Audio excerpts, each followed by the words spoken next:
सिंह यादव ने राजनीति शुरू की, मुल्ला मुलायम सिंह का मुसलमानों ने उनको लकब दिया और मुलायम सिंह ने क्या इनाम दिया, उस बाबरी मस्जिद को शहीद करने वाले कल्याण सिंह को अपनी पार्टी के अंदर शामिल करा लेते हैं, साक्षी महाराज को अपनी पार्टी में शामिल करा लेते हैं, मुसलमानों को इनाम। दोस्तों, आज हम अयोध्या जनपद के रदौली विधानसभा में मौजूद हैं। आज यहाँ पर AIMIM के राष्ट्रीय अध्यक्ष और असदुद्दीन ओवैसी की जनसभा है। आज यहाँ पर कुछ ही देर में अभी आकर जनसभा को संबोधित करेंगे। तो दोस्तों, हमने सोचा कि कुछ यहाँ के जो कार्यकर्ता हैं, कुछ चुनाव को लेकर बात कर ली जाए। हमारे साथ कुछ कार्यकर्ता हैं जो बात करेंगे। ऐसा क्या नाम है? आइए, क्या नाम है आपका? शोएब आसिराज। ये बताइए, अयोध्या मंडल में 5वें चरण का मतदान होना है, ऐसे में उत्तर प्रदेश में सरकार किसकी बनने जा रही है? देखिए, बहुमत तो किसी भी पार्टी को स्पष्ट नहीं हो रही है, क्योंकि उत्तर प्रदेश की जनता ने बीजेपी को उखाड़ फेंकने का मन तो बना लिया है, लेकिन ये जो तमाम सेकुलर पार्टियां हैं, इनमें वो दम नहीं है कि अकेले अपने बूते सरकार बना ले। तो इसलिए जो है बदलाव तो निश्चित है, लेकिन ये भी सच है कि उत्तर प्रदेश की सरकार बिना ऑल इंडिया मजलिस इत्तेहादुल मुस्लिमीन और भागीदारी परिवर्तन मोर्चा के बगैर कोई सरकार नहीं बनने वाली। क्या बीजेपी से गठबंधन भी होना है क्या AIM की? देखिए, बीजेपी तो सरकार से जा ही रही है, बीजेपी की तो बात ही मत करिए। भारतीय जनता पार्टी का इस उत्तर प्रदेश से सफाया होने जा रहा है। गाय के सहारे आए थे और सांड के सहारे जाने वाले। तो बीजेपी क्या उत्तर प्रदेश में विकास नहीं करी? इसका विकास कौन सी विकास किया है? इतना विकास किया है कि 700 किसान हमारे शहीद हो गए। हमारे बेरोजगार जो पेपर दिए हैं वो पेपर लीक हो जाता है। छात्रों के ऊपर इलाहाबाद के अंदर लाठी चलाई जाती है। घर के दरवाजे, हॉस्टल के दरवाजे तोड़ छात्रों को, नौजवानों को मारा जाता है। ये विकास है भारतीय जनता पार्टी का।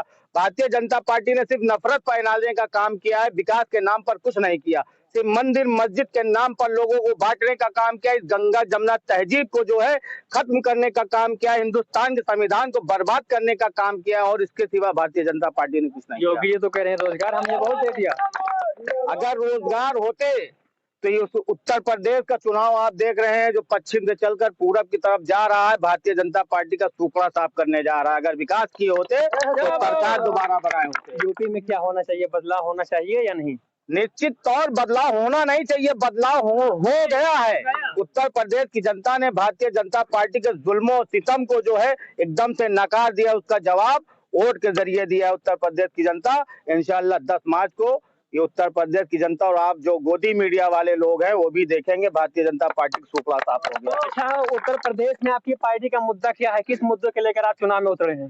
देखिए, मस्जिद इत्तेहादुल मुस्लिमीन का मुद्दा है शोषित वंचित समाज, जिसको उसका हक नहीं मिला। जो इस देश के संविधान ने हम लोगों को जो है अधिकार दिए हैं, उस अधिकार को लेकर मस्जिद इत्तेहादुल मुस्लिमीन उत्तर प्रदेश के अंदर चुनाव लड़ रही है। पूरे देश के अंदर जो है अपनी पार्टी का विस्तार कर रही है। इसलिए कर रही है जो भी शोषित वंचित समाज है, दबे कुचले हुए लोग हैं, जिनको उनका हक नहीं मिलता जो संविधान ने दिया है, उस चीज को बचाने के लिए बाबा साहब भीमराव अम्बेडकर ने संविधान बनाया था, लेकिन असद ओवैसी संविधान को बचाने निकले हैं। इसलिए मस्जिद इत्तेहादुल मुस्लिमीन निकली। भाई साहब, एक क्वेश्चन आपसे और है, मुस्लिम AIM में क्यों जा रहा है? उसकी पार्टी तो समाजवादी थी, उसमें क्यों नहीं जा रहा है मुस्लिम? देखिए, आजादी के जब देश आजाद हुआ तो जामा मस्जिद की सीढ़ियों पर खड़े होकर मौलाना अबुल कलाम आजाद ने कहा था, मुसलमानों ये देश तुम्हारा है और इस देश की कांग्रेस पार्टी तुम्हारी पार्टी है, जो इस देश की सेकुलर पार्टी है। मुसलमानों ने जो है लब्बैक कर और कांग्रेस पार्टी को अपनी पार्टी मान लिया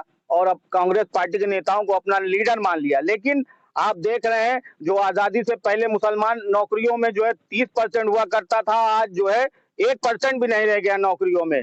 और जो समाजवादी पार्टी है, 1992 बाबरी मस्जिद की शहादत पर मुलायम सिंह यादव ने राजनीति शुरू की। मुल्ला मुलायम सिंह का मुसलमानों ने उनको लकब दिया और मुलायम सिंह ने क्या इनाम दिया, उस बाबरी मस्जिद को शहीद करने वाले कल्याण सिंह को अपनी पार्टी के अंदर शामिल करा लेते हैं। साक्षी महाराज को अपनी पार्टी में शामिल करा लेते हैं। मुसलमानों को इनाम दिया वफादारी का। मुसलमान तो हमेशा इस देश के हिंदू भाइयों को अपना नेता और इस देश की तमाम सेकुलर पार्टियों को अपनी पार्टी मानता रहा। कभी अपनी पार्टी नहीं बनाई, कभी अपना लीडर नहीं बनाया।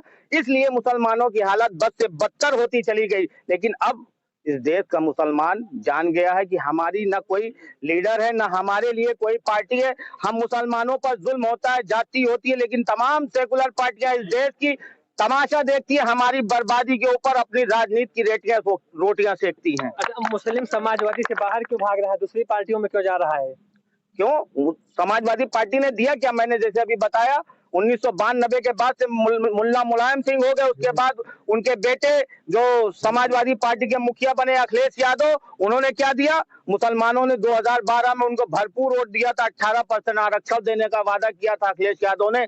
सरकार बनने के बाद 18% आरक्षण तो छोड़िए, मुसलमानों की हिफाजत तक नहीं कर पाए। मुजफ्फर जगल जलता रहा और वो नचनिया का नाच देखते रहे मुजफ्फरनगर के अंदर। तो समाजवादी पार्टी किस लिए हम वोट दें? हम समाजवादी पार्टी को इसलिए दें, सुनील सिंह जैसे लोग सिद्धार्थनगर के अंदर खड़े होकर कहते हैं कि अब हर उत्तर प्रदेश और इस देश की हर मस्जिद से हर हर महादेव के नारे की आवाज आनी चाहिए, मुसलमान की कब्रों को जो है कब्र से निकाल कर बलात्कार करना चाहिए। ये समाजवादी पार्टी है। ऐसे सुनील सिंह को समाजवादी पार्टी में ले लेती है। मुसलमान किस लिए समाजवादी पार्टी को वोट दे? और भी हमारे साथ कुछ बात करने के लिए मौजूद हैं। भाई साहब, क्या नाम है आपका? सिराज अहमद। ये बताइए, यूपी में सरकार किसकी बनने जा रही है? मायावती आ रही है, अखिलेश यादव आ रही है, या बाबा जी फिर से वापस आएंगे? नहीं, गठबंधन की ही सरकार बनेगी।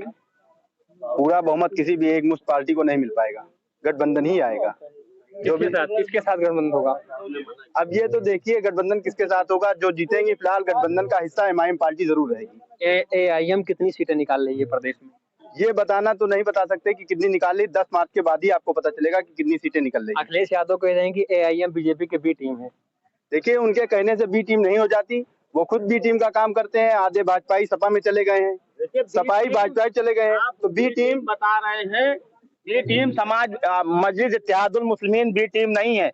बी टीम समाजवादी पार्टी है, उनकी भाभी समाजवादी पार्टी है। मुलायम सिंह यादव के समधी समाजवादी पार्टी में, धर्मेंद्र यादव की बहन जिला पंचायत अध्यक्ष का चुनाव लड़ती है भारतीय जनता पार्टी से। भारतीय जनता पार्टी की ए टीम बी टीम सब समाजवादी पार्टी है, मजलिस इत्तेहादुल मुस्लिमीन। तो भारतीय जनता पार्टी को इंशाल्लाह उत्तर प्रदेश और देश की सरकार से उखाड़ फेंकने का काम करेगी।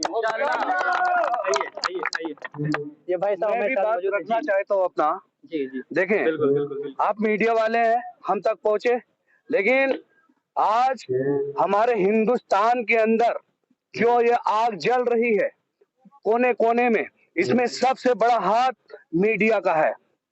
मीडिया जहां सच्चाई दिखाता ना, तो ये गवर्नमेंट कब की कब उतर जानी चाहिए था। लेकिन सच्चाई किसी के दिल में नहीं है कि सच्चा और हक बात करे। हर एक बंदे को पेमेंट चाहिए, चेक आता है, उसी के मुताबिक बताया जाता है, उनको लिख के दिया जाता है। तुम इतना बोलोगे, इससे ज्यादा नहीं बोलोगे। और रह गई मुलायम सिंह की बात, मुलायम सिंह को जब तक हम लोग चाहा, उनको बढ़िया मजबूती के साथ में उनकी गवर्नमेंट बनाया, और हमको क्या मिला? वहां हमारा मुजफ्फरनगर जला। वहां पे मुजफ्फरनगर में उधर जल रहा था, और ये वहां पे नचनिया का नाच देख रहे थे। क्या आप लोग नहीं देखे, या क्या जनता नहीं देखी मेरे भाई? और रह गई योगी साहब की बात, योगी साहब को जिस तरह से यहाँ की पब्लिक लेके आई है, उनको तो चाहिए था इतना अच्छा काम करते कि वो रिकॉर्ड लिखा जाता, उनके नाम किताब लिखी जाती। उन्होंने क्या किया? एक गाय की अहमियत है, इंसान की अहमियत नहीं है। दलित के ऊपर अत्याचार, मुसलमान के ऊपर अत्याचार, बिछड़ों के ऊपर अत्याचार। क्यों मेरे भाई? वो इंसान नहीं है, उनका हक नहीं है हिंदुस्तान में जीने का। बीजेपी तो कई दलितों को सम्मान सिर्फ बीजेपी में है। मेरे भाई, आप कहाँ सोए हुए हो? क्या आपको नजर नहीं आता है? आप देखते नहीं हैं कितने दलित बेचारे। और दूसरी मर्तबा रह गई बात, ये तो कहते थे हम फकीर हैं, और हकीकत फकीर हम लोग को कर दिए हैं। वो फकीर थे, हमको भी फकीर कर दिए हैं। कौन सा कोना बचा है हिंदुस्तान का? सब तो बेच दिए, रेलवे बेच दिए, एयरपोर्ट बेच दिए, प्लेन बेच दिए।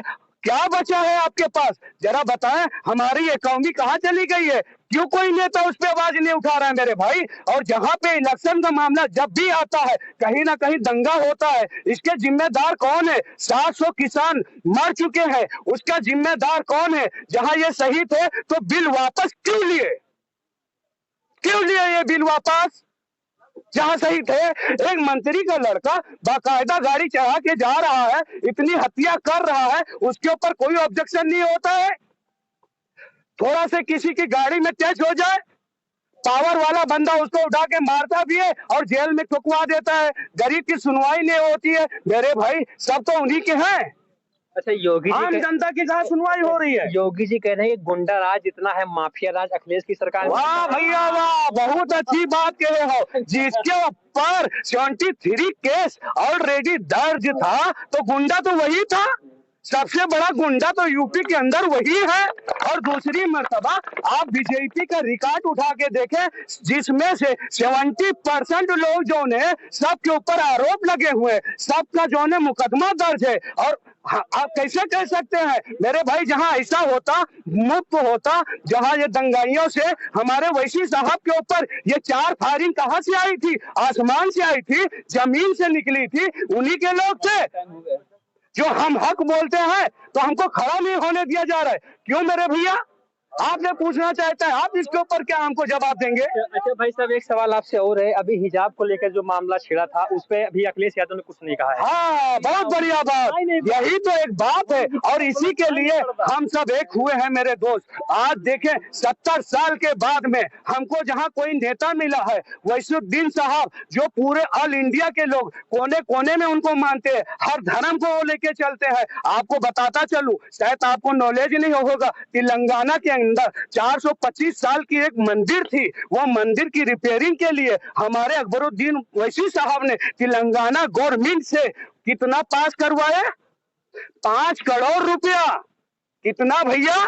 5 करोड़ रुपया पास करवाए गवर्नमेंट से। इसकी ढांचा फिर से सही किया जाए, इसको रिपेयरिंग किया जाए।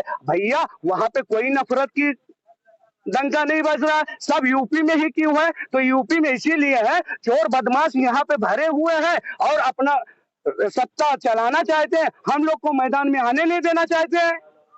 अब इंशाअल्लाह जो अजल हमारे पास भैया, हमें डरने और घबराने की जरूरत नहीं है दोस्तों। हमारे दरमियान में हमारा शेर आ चुका है, जो हर एक इंसान के हक के लिए लड़ाई लड़ता है मेरे दोस्तों। गठबंधन किस पार्टी से होगा? गठबंधन इंशाअल्लाह जो अजल, अल्लाह ने चाहा, अल्लाह की दी तौफीक से, ये तो बराबर है, एक कुर्सी के 4 पाया है, अल्लाह ने चाहा तो उसका एक पाया हम भी होंगे। और यही अखिलेश का डर था, यही अखिलेश का डर था।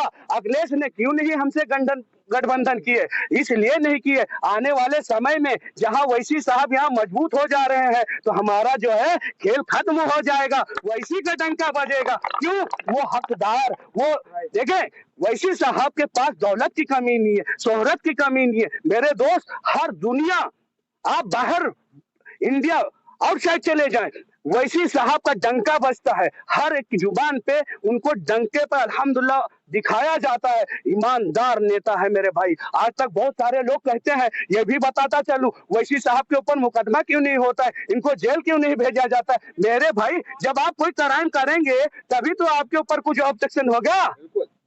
तुमने तो सब छानबीन लिया, लेकिन अल्हम्दुलिल्लाह हम फकर से कहते हैं, मेरा शेर अल्हम्दुलिल्लाह वो कोई भी क्राइम में नहीं है। अल्लाह का शुक्र है, यतीमों का, गरीबों का, मिस्कीनों का वो सहारा है। इसीलिए आज जनता एक हो चुकी है, जनता जाग चुकी है। अभी तक हमारे पास कोई लीडर नहीं था, तो कभी हमने मायावती बहन को अपनाया, कभी हम अखिलेश को अपनाया, कभी राहुल गांधी को अपनाया, लेकिन अब दोस्त हम भी समझ चुके हैं। देखे, बी टीम तो उन लोग हैं, जैसे अभी आप सबको भी पता होगा, मीडिया पे चल रहा है 53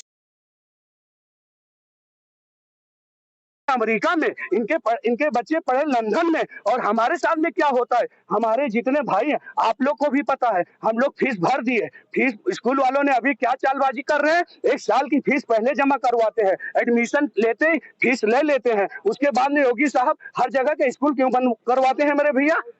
सारा कोरोना खाली स्कूल में है, तुम्हारे कार्यालय में नहीं है, तुम्हारी जो ये महफिल जनसभा करवाते हो उसमें नहीं है। अरे गंगा में इतनी लाशें तैर रही थी, इसका हिसाब कौन मांगेगा? यही सच्चाई के लिए तो हम मैदान में उतरे हैं मेरे भाई, कि सबका हक दिया जाए, सबका हक दिया जाए, सबकी बात सुनी जाए। इसमें कोई छोटा बड़ा नहीं होना चाहिए मेरे दोस्त। अच्छा, ये हिंदू मुस्लिम